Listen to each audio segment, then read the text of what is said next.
Hello everyone, welcome back to Bonepile Miniatures. You are looking at my Tomb King's army as it sits at 1,000 points. I'd like to invite you to relax and enjoy a tableside discussion as I show you my army and explain what I've done with it.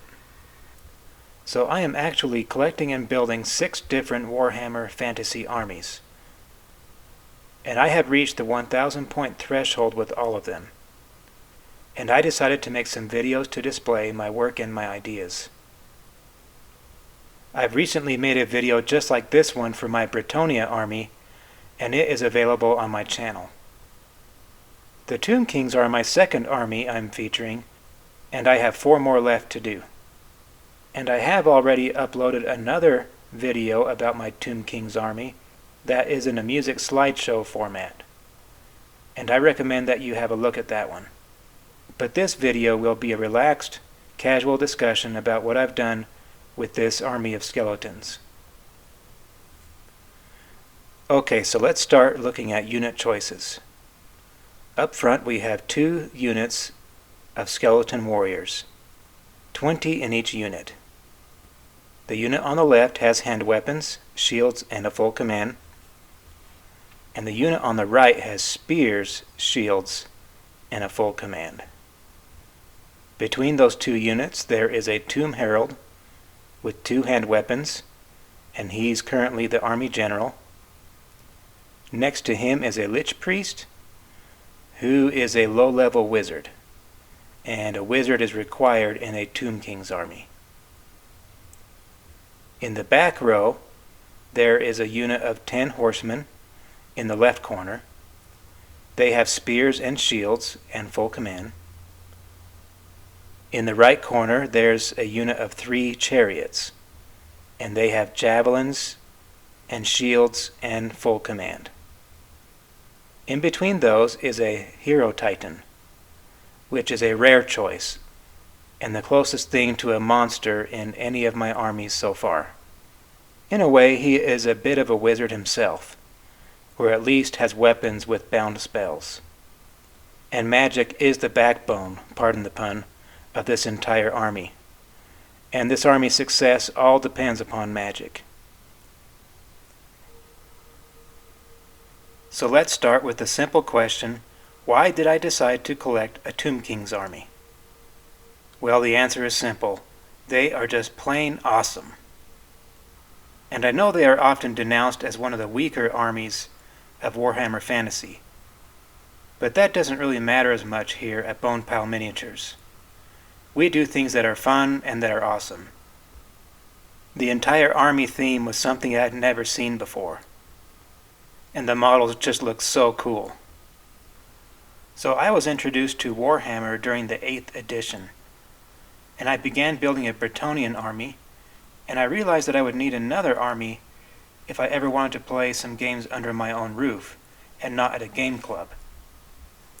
And so I took the smart approach and consulted my oldest son, and he recommended that I build a Tomb King's army. And I couldn't deny that a Tomb King's army would be a lot of fun. And he became my principal advisor on the Tomb King's project. And what a cool army to work with. You've got endless skeletons, giant scorpions, scarab swarms, skeletal steeds, chariots, a casket of souls, bone giants, and that's just an awesomeness factor of 10 in my eyes. And my junior companion definitely agrees. So I decided to go for it. The Tomb Kings would be my second army. Now let me talk a little bit about my approach. I'm not one of those that spends a lot of time reading the fluffy background to these armies. One of these days I'll sit down and do it and read them thoroughly. But for now I just skim through the material enough to make sure I understand the basic idea of each army. And I make sure that I'm not committing any egregious errors in army design contrary to the fluff. Now in the Bretonnian book, the army design was pretty much handed to me. I just flipped through the army book and found a hero that I wanted to be my army general. And then I adopted the colors and the heraldry shown in the book. But my Tomb King's army was different. The Tomb King's book only talks about one Lord character, principally, and his name is Cetra. But it doesn't speak about any other underlords, or other lords that may be available. And for some reason I like to start my armies with some kind of a minor character. And then my idea is to build up to the big boss once I get most of my army built. It's the approach of save the best for last. But the Tomb King's army book does not really offer any ideas for an underlord, so I had to invent my own. But for me, that's half the fun. So as I thought about making my own lord character, I imagined that most Tomb King lords would be envious and suspicious of each other, for one reason or another. They are always seeking more power and wealth and dominion over more subjects, and they need to cement the idea of them being living deities for their kingdom. So I came up with a theme that embodies these ideas of power, wealth, and rivalry.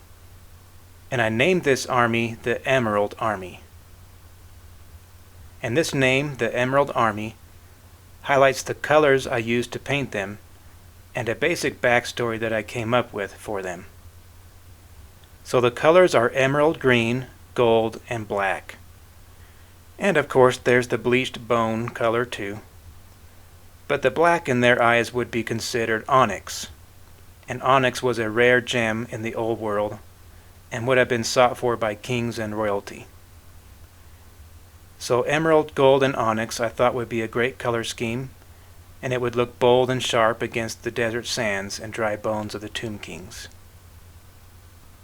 Now I also wrote a little backstory for the Emerald Army. If you're interested, you can find it on my Warhammer blog, and it is only a few paragraphs long. But the basic idea is that the king of my army is named Nofrikara, which I pulled from a random name generator. And he controls a kingdom that possesses a large mine, where emeralds are predominantly produced, somewhere off in some obscure mountain range in the endless desert. So these emeralds make the king very rich, and they believe that the god Thoth has graciously provided them with the mine and all their wealth and power. Now Thoth is the name of a real Egyptian god, but I really don't know anything about him other than his name. I have no idea why he was worshipped or what he was supposed to look like. I just pulled his name from a list of Egyptian gods that I found, and his name seemed easy enough for me to pronounce, and it was also obscure enough that most people wouldn't be able to fact-check me on all the BS I could potentially make up about him for the purpose of my army. I don't really want to read you the whole backstory that I wrote, so I'll have to ask you to look it up on my blog. It's really short, and I'll put a link to it in the description below. But the Emerald Army ends up in a rivalry with Cetra, and Cetra treacherously and cruelly ends up attacking the Emerald Army and besieges the Empire, and he assumes he has destroyed it. But the Emerald Army vows by Thoth that they will return someday and destroy the world in a campaign of utter anger and revenge. And of course they have a huge hatred for Cetra. Maybe someday I'll start modeling Cetra's army, and we'll have a huge Tomb Kings versus Tomb Kings war with especially huge armies. But for now, the Emerald Army is just waking up and starting their reign of terror. I have not yet modeled my king Nofrikara yet. For now he's in command beneath the sands, and he has a low-leveled herald running things on the surface for now. But things are building up for his advent. So let's start off by looking at the herald model. Now this is not a Games Workshop model. This is a metal model I found in the Reaper catalog online. If you would like a copy of this model, you can get on my blog and find the post that I made about this model, and in that post I have a direct link to him in the Reaper catalog. Now I've got nothing against Games Workshop models, but I also have no problem looking for alternate models, at least to compare choices and make the army my own. I can't say that I like the idea of my army looking like every other Tomb King's army. I think that's the main reason I consider alternate models. I like variety.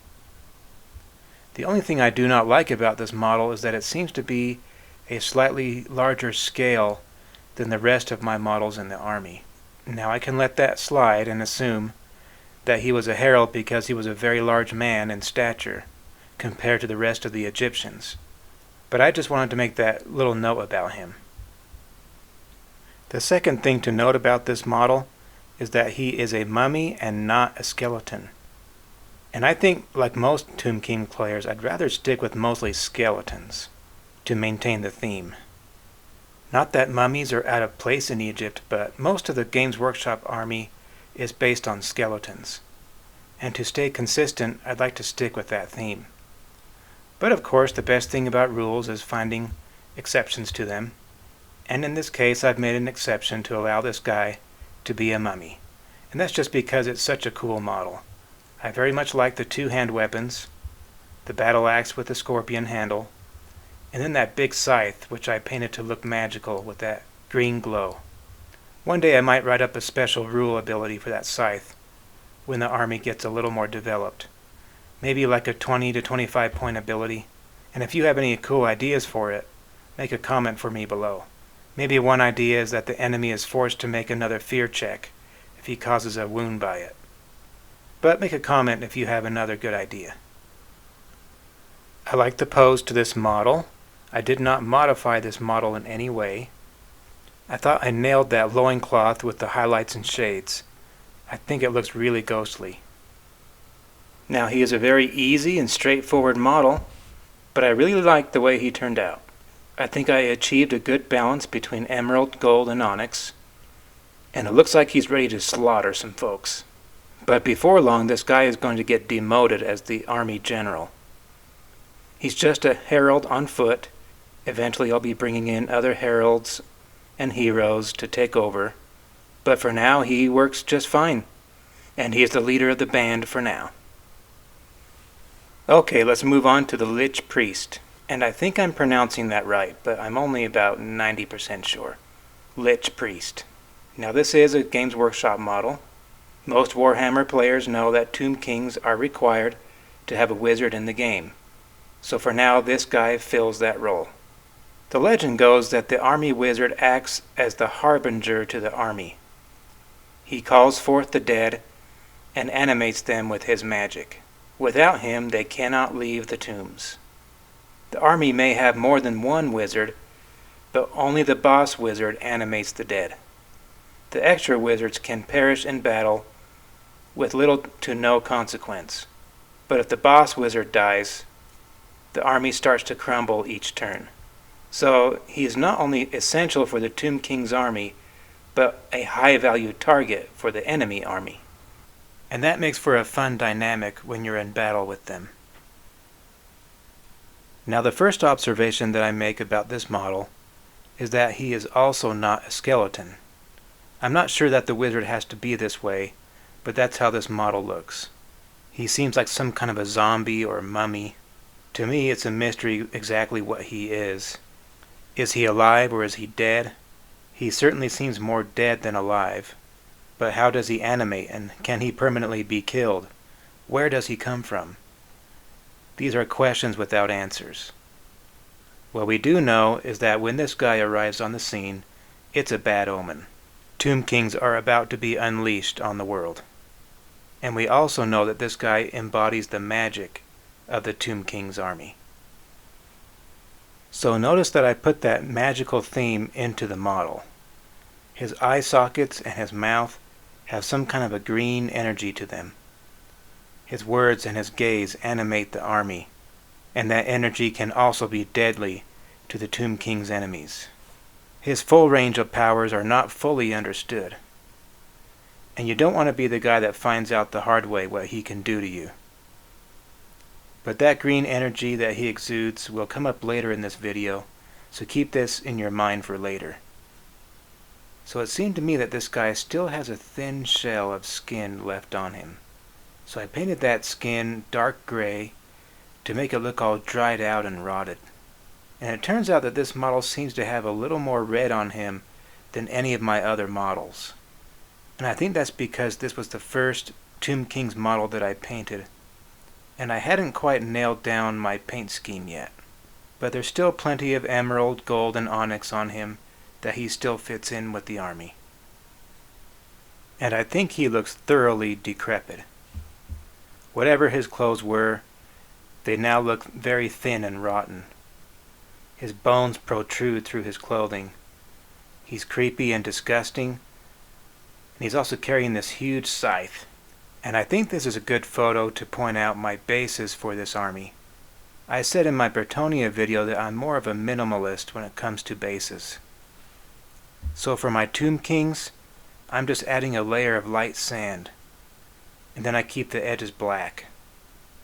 And to me that's to resemble black marble with the white streaks and specks. So yeah, light colored sand on top of black marble for the bases. So that's about it for him. But I have to admit that I really hate this guy as a frequent opponent. The number of times I've killed skeletons just to have this guy bring more to life is just frustrating. And a good Tomb Kings player will find ways to keep him out of harm's way. But every game I want nothing more than to just hunt this guy down and lop his head off. Doesn't always happen, but this guy is just a major thorn. But I think the model and the paint job fits the bill of a creepy wizard. So let's have a look at some skeletons. These are the basic unit of warriors. And in this unit there's 20, and they all carry shields and spears, like I said earlier. And they also have a full command. It's really easy to fully equip these guys because they are already so cheap. Clearly these guys don't pack the punch of orcs and ogres, or troops like that, but don't let them fool you.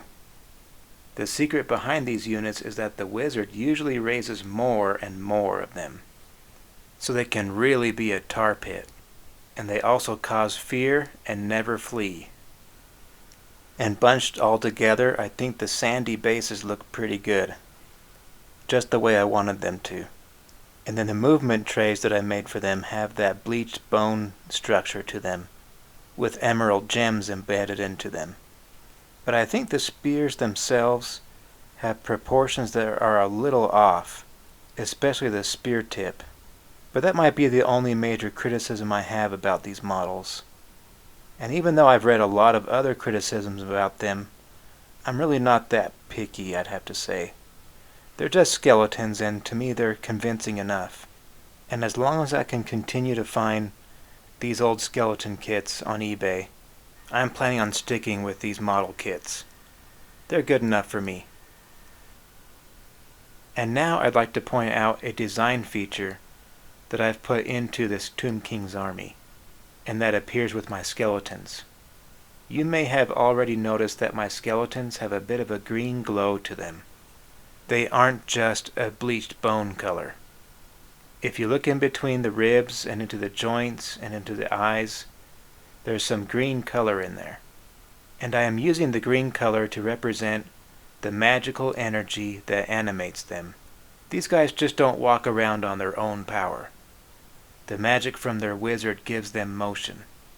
So I use a green wash on all my skeletons in this army, and that wash seeps into the cracks and joints and the eye sockets and such.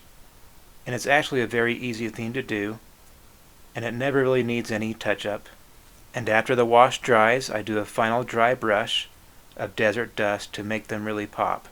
But the green wash gives them that distinct magic look. And I think it's a smart concept that I've put into this army, and it appears in more than one place. Have a look at this banner. It shows a large skull in green, surrounded by 5 skulls that look natural. The large skull represents the magical energy provided by the wizard, which ultimately comes from their god Thoth. But then that energy is what raises the whole army of skeletons, represented by the 5 normal colored skulls. And if you look closely, there's even a little green hue around the eyes of the 5 skulls.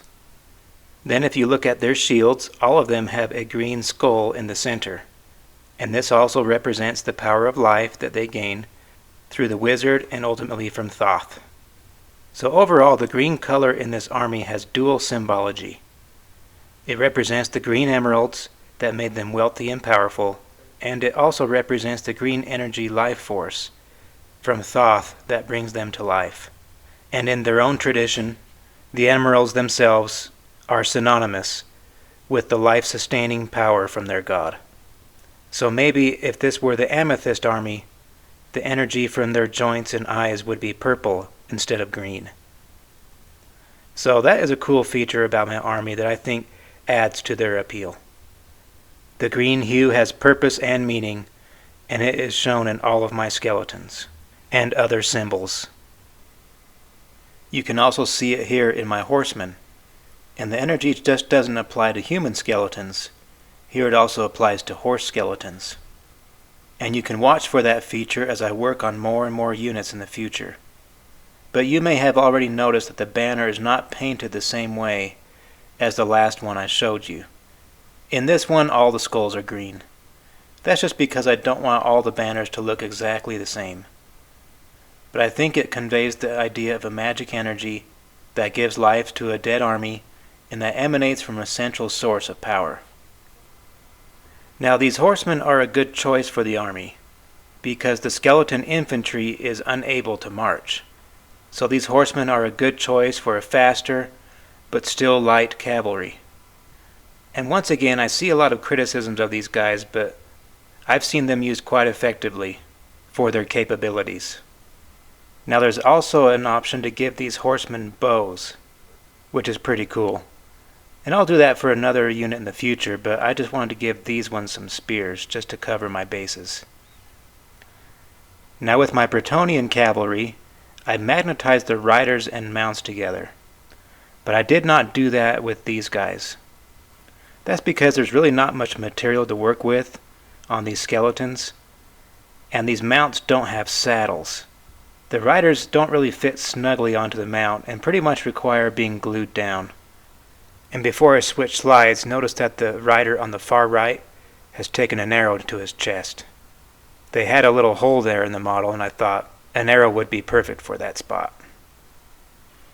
But I didn't really do any significant modifications to these skeletons that I can think of. I've just been assembling and painting as is. But I think there's an opportunity to be creative here with these skeletons, but I just haven't done that yet. I think I'm going to challenge myself on the next batch to do something a little more creative and outside the box. It's easy to see nothing but bones with these models, but I still think there's some potential to do something fun. And maybe on the next feature video, I'll have something like that to show you. So let's take a break from skeletons and look at this model. This is my Hero Titan model. So the odd thing about this army choice is that the Tomb Kings book has an entry for it, but Games Workshop did not produce a model for it, and they didn't even provide a picture of what it should look like. But the unit description says that it is an animated construct. That means it is some type of a statue or something like that. And searching around forums around the internet, there's a lot of chatter about what models to use as the Hero Titan, and it's a lot of fun to see what people come up with. And it has kind of turned into a little bit of a holy grail in the Tomb Kings community. So I came up with this guy. And if I'm not mistaken, I found him on the Reaper catalog, but I don't have a direct link for him at this time. Now this model is a metal model, and he is stout and heavy, so he requires a large base. The only thing is that I wish that he was about twice as tall. He's definitely taller than the skeletons, but he's not epically taller than them, which was what I was hoping for. When I think of the word Titan, I think of something humongous, and I think he's definitely big but not humongous. So even though I like this model a lot, I don't think I've quite found the holy grail of Hero Titans yet. And when my army gets big enough to have 2 of these guys on the battlefield, I'll have to see what I come up with at that time, and see how it compares with this one. But he is still a really cool model. I love the sculpting on it. He is just dripping with ancient Egyptian theme. I tried to give him a dusty stone look, and he just looks exceptionally angry and threatening. And I think the red feathers I put on his face help with that effect. And in the game, he is a beast, especially at these low points levels. And that might be because most of our armies are made of core at this point. And I think he's the only rare choice in the whole club. But nonetheless, he is a challenge to deal with, and a great choice for this Tomb King's army. And he is a bit of a wizard himself, like I said earlier. He carries 2 bound spells, Shem's Burning Gaze from the Lore of Light, and Spirit Leech from the Lore of Death.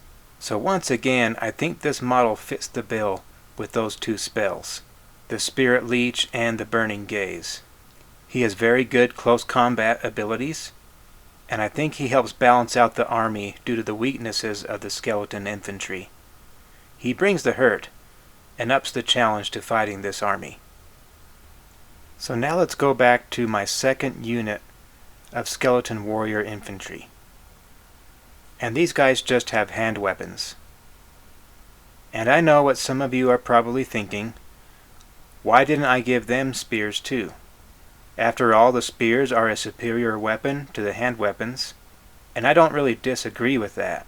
But you'll have to understand that I approach this hobby as an army collector and builder first, and then the gameplay is secondary to me. I plan to collect and build all the unit choices in each of my armies. And it doesn't matter to me as much how they perform in battle.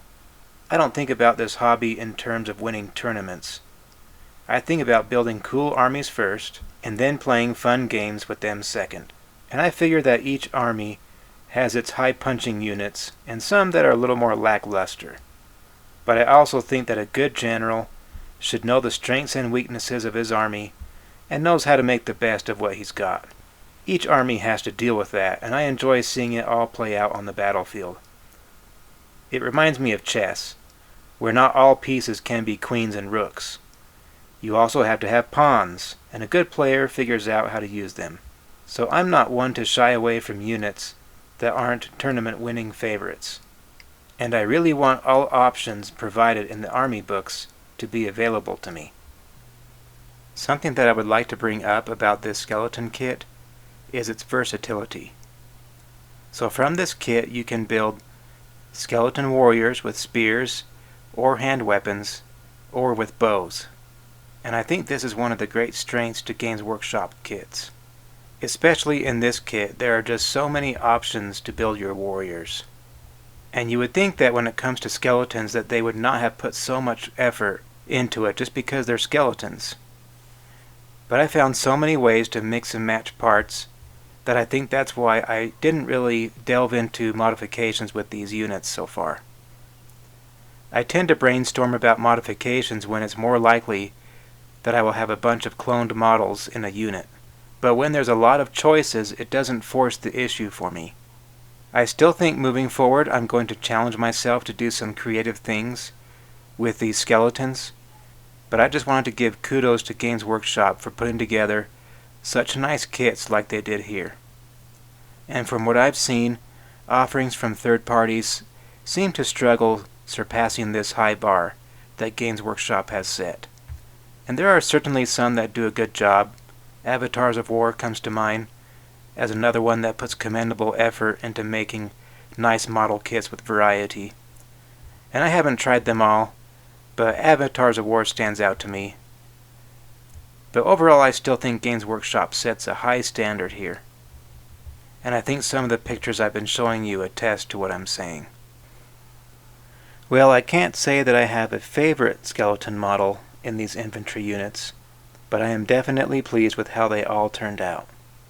So that's 40 skeleton infantry when you put both units together. And I expect to make many, many more. And I'm excited to see some huge numbers of skeletons on the battlefield in the near future. But I still have some more skeletons to talk about. And that's my chariots.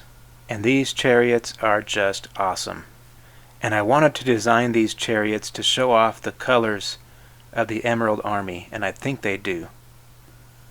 And even though chariots are a core choice, I really do think they are the glory of the whole Egyptian army. They just hit like a freight train on the charge. However, one of the difficulties with building these models is that there is actually hardly enough room in the chariot car for the crew. And I like to mix up the poses inside the car, and not only do their legs collide together, but so do their arms and weapons and such. And I had to cut and modify how the legs are posed on at least one skeleton per car. And then to make things even more difficult for myself, I decided to magnify the crew's feet to the floor of the car. There's not much material to work with when it comes to skeleton feet. But luckily I have very tiny magnets and it worked. You wouldn't believe it, but this whole movement tray passes the upside down test because I also magnetize my models to the movement trays. But placing magnets on the skeleton's feet allows me to remove the crew members as they take wounds, which allows me to use them as wound markers, which is really fun to do. And there's a choice of weapons that you can give the crew members, and I gave them throwing javelins, which is not specifically mentioned in the Tomb King's Army book, but it is allowed in the Warhammer Armies Project Tomb King's book. So I wanted to give them those weapons. I also added one shield to each car, and that's not a provision in either the original Tomb King's book nor the Warhammer Armies Project book. But I wanted to add one. I don't see why they couldn't have one. As long as the item is not free and that it is a paid-for extra item, I don't see anything wrong with it. But if I have an opponent that does disagree, then we can just say that they're decoration. But I do think these models are pretty cool. I like the design in front of the chariots, and we've seen that before, and I've explained why I painted those the way I did, with the green skull in the middle and the plain skulls on the outside. I like that huge scimitar in between the two steeds that pulls each chariot, and I only wish they had put some blades on the wheel hubs like I've seen in some movies. And I thought about modifying that, but I didn't think I had enough bits to do it to all 6 wheels. But it would be cool to add those at some point. So that's it. That's my 1,000 points of Tomb Kings. And this is the beginning of my Emerald Army. These worshippers of Thoth are only beginning their campaign of terror on the world, and much, much more is yet to come. So I hope you enjoyed that discussion and look forward to seeing this army grow. In the meantime, you can expect to see some battle reports on this channel involving this army very soon, and I will be producing more army showcase videos very soon as well. So I hope you stay connected with us, and we'll see you soon on the next video. And as always, happy wargaming!